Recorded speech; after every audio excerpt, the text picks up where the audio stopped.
ಸ್ನೇಹಿತರೆ ನಮಸ್ತೆ.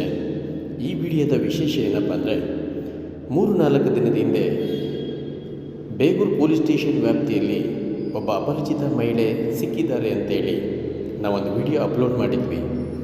ಅದನ್ನು ನೋಡಿ ಗುರುತಿಸ್ತಕ್ಕಂಥ ಅವರ ಮಕ್ಕಳು ಇವಾಗ ನಮ್ಮ ಸಂಸ್ಥೆಗೆ ಬಂದು ಅವ್ರ ತಾಯಿನ ಕರ್ಕೊಂಡು ಹೋಗ್ಲಿಕ್ಕೆ ಬಂದಿದ್ದಾರೆ.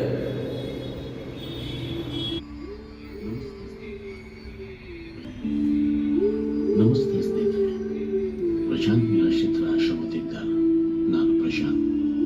ಸ್ನೇಹಿತರೆ, ಬೇಗೂರು ಪೊಲೀಸ್ ಸ್ಟೇಷನ್ ವ್ಯಾಪ್ತಿಗೆ ಬರ್ತಕ್ಕಂಥ ನೈಸ್ ರೋಡ್ ಪಕ್ಕದಲ್ಲಿರ್ತಕ್ಕಂಥ ಒಂದು ನಿರ್ಜನವಾದ ಪ್ರದೇಶದಲ್ಲಿ ಒಬ್ಬ ಅಪರಿಚಿತ ಮಹಿಳೆ ಇದ್ದಾರೆ ಎಂದು ಅಲ್ಲಿಯ ಸ್ಥಳೀಯರು ನಮ್ಮ ಸಂಸ್ಥೆಗೆ ಕರೆ ಮಾಡಿರುತ್ತಾರೆ.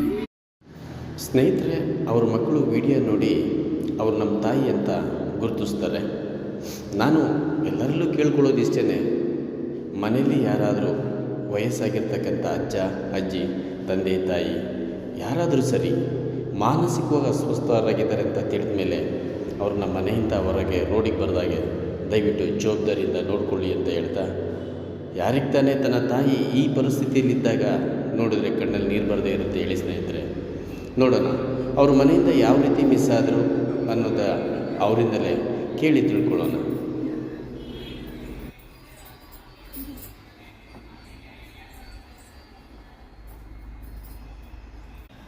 ఎవరు వాళ్ళు వీళ్ళెవరు? పెద్ద కూతురు చిన్న కూతురు వాళ్ళు. పెద్ద కొడుకు చిన్న కొడుకు కూతురు మనకాళ్ళ పూజ. పూజ వాళ్ళ పేరు మౌలి చిత్ర. మౌలి చిత్ర. పూజ మౌలి చిత్ర. నేను ఇంతవరకు చదువులేను కదా, ఎదురు కూర్చున్న వారికి మేము ఇంటికి కదా పోతాను. నువ్వు ఇంటికి పోలేదా మంచిగా?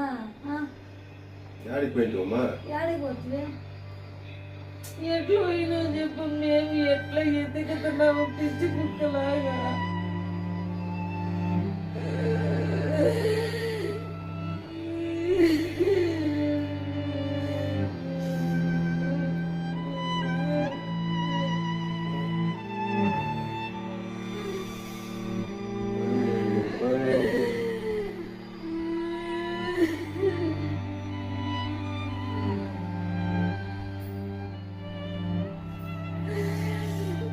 ఆయన పిచ్చోడు అయిపోయినాడు అక్కడ. ఆయన నా భార్య నా భార్య నా భార్య నా భార్య అనుకోని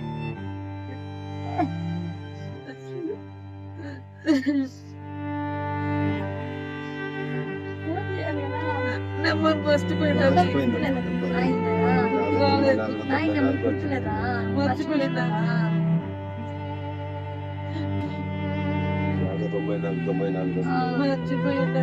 అది ఫస్ట్ నెంబర్ మాత్రం గుర్తొస్తుంది. అదే 94, 93, 95 కొడుతుంటే చూడటంలా 94, 93, 95, 19, 57. నువ్వు లాస్ట్ మర్చిపోయినావు. నెంబర్ మర్చిపోయాను. అదే చెప్పా కదా నంబర్.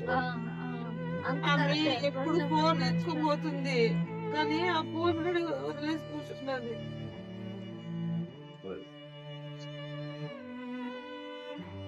ఏమంటే అక్కడక్కడ ఎదిగినాం, స్టేషన్లంతా కంప్లీట్ ఇచ్చుకొని మాకు తెలియకుండా రాజ్యమే ఎతికినాం. ఎన్ని మాటలు ఫోన్ చేస్తాడు, ఎత్తి మాట్లాడు అట్లా మాట్లాడు. అమ్మతో మాట్లాడు. హలో ఏ బా ఇంటికి రా. సరే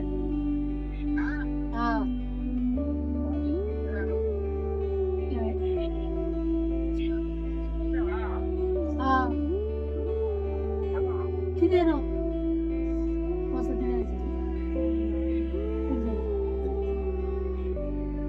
ఇంటికి పోతావా? ఇంటికి పోతావని అడుగుతున్నా. చెప్పు,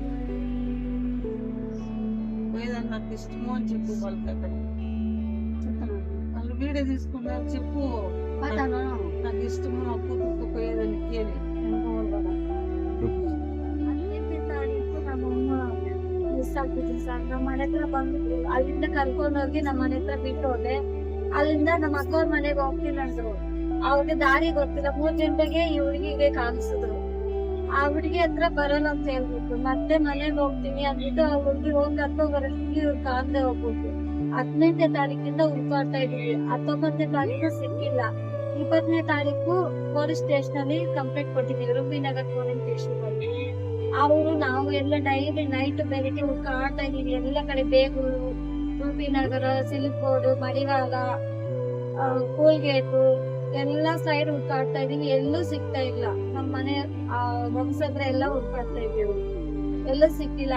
ಅಲ್ಲಿ ಬೇರೆಯವ್ರು ಬಂದು ಸಿಕ್ಕಿದ್ದಾರೆ, ನಮ್ಗೆ ಕಾಣಿಸಿದ್ದಾರೆ ಅಂತ ಹೇಳಿದ್ರು, ಕಾಣಿಸಿಲ್ಲ. ಡೈಲಿ ಬೆಳಿಗ್ಗೆ ಸಾಯಂಕಾಲ ಪೊಲೀಸ್ ಸ್ಟೇಷನ್ ಹತ್ರ ಹೋಗಿ ಅಲ್ಲಿ ಕೇಳ್ಕೊಂಡ್ ಬರ್ತಾ ಇದೀನಿ. CC ಕ್ಯಾಮೆರಾ ಚೆಕ್ ಮಾಡ್ಬೇಕಂತ ಹೇಳಿದ್ರು. ಫಸ್ಟ್ ಹುಡ್ಕನ ಆಮೇಲೆ ಸಿಗತ್ತ ಅಂತ ಹೇಳಿದ್ರು. ಪೊಲೀಸ್ ಸ್ಟೇಷನ್ ಹೋದ್ರೆ ಆ ಸಾರ್ ಹೇಳಿದ್ರು ತುಂಬಾ ಟೈಮ್ ಕಾಪಾಡಿದ್ದಕ್ಕೆ ಅಪ್ಪ ನಮ್ ತರ ನಾವ್ ಅಪ್ಪನ್ ತರ ಇದ್ದೀರಾ, ತುಂಬಾ ಥ್ಯಾಂಕ್ಸ್ ಅಪ್ಪ. ಹಂಗೆ ಈ ಆಶ್ರಮದಲ್ಲಿ ಇಷ್ಟು ದಿನ ಕೊಟ್ರು ಸರ್, ನಿಮ್ಗೂ ತುಂಬಾ ಧನ್ಯವಾದಗಳು ಸರ್. ಈ ಸತಿ ಯಾರು ಬರ್ಬಾರ್ದು ಆಯ್ತಾ. ಅವರು ಕಂಡೀಷನ್ ಆತರ ಆಗಿದ್ದಕ್ಕೆ ಅವ್ರ ಮನೆಯಿಂದ ಹೊರ ಹೋಗ್ಬಿಟ್ರು. ಈ ತರ ಇರೋರು ದಯವಿಟ್ಟು ತಾಯಿ ದುಡ್ಡ ತಂದೆ ತೀರ್ನ ಚೆನ್ನಾಗಿ ಇಟ್ಕೊಂಡ್ರಿ, ಚೆನ್ನಾಗಿ ನೋಡ್ಕೊಂಡ್ರಿ. ಎಲ್ಲರೂ ಇದೆ ಒಳ್ಳೆ ನಾವ್ ಕೇಳ್ಕೊಳ್ಳೋದು ನಮ್ ಕಡೆಯಿಂದ. ಆ ನಕ್ಕ ಅಂದ್ರೆ ಏನಂತ ನಾವ್ ಅನುಭವಿಸಿದೀವಿ ಅಷ್ಟೇ ಸರ್. ತುಂಬಾ ಥ್ಯಾಂಕ್ಸ್. ಏನೇ ಆಗಲಿ ಸ್ನೇಹಿತರೆ, ತಾಯಿನೇ. ತಾಯಿಗಿಂತ ಮಿಗಿಲಾದ ದೇವರಿಲ್ಲ ಅಂತ ಹೇಳ್ತಾರೆ. ಖಂಡಿತವಾಗ್ಲೂ ಸತ್ಯ. ಕಾಣಿಯಾಗಿದ್ದ ತಾಯಿನೇ ಕಾಣದ ಮಕ್ಕಳ ದುಃಖ, ಇವರಿಬ್ಬರನ್ನು ಒಂದು ಮಾಡಿರತಕ್ಕಂಥ ಖುಷಿ ನಮ್ಮ ಸಂಸ್ಥೆಗಿದೆ. ಆ ದೇವರಲ್ಲಿ ನಾವು ಕೇಳಿಕೊಳ್ಳುವುದೊಂದೇ, ಇಬ್ಬರಲ್ಲಿರುವ ಖುಷಿ ಮತ್ತು ಮುಖದಲ್ಲಿರುವ ನಗು ಹೀಗೆ ಶಾಶ್ವತವಾಗಿರಲಿ ಅಂತ.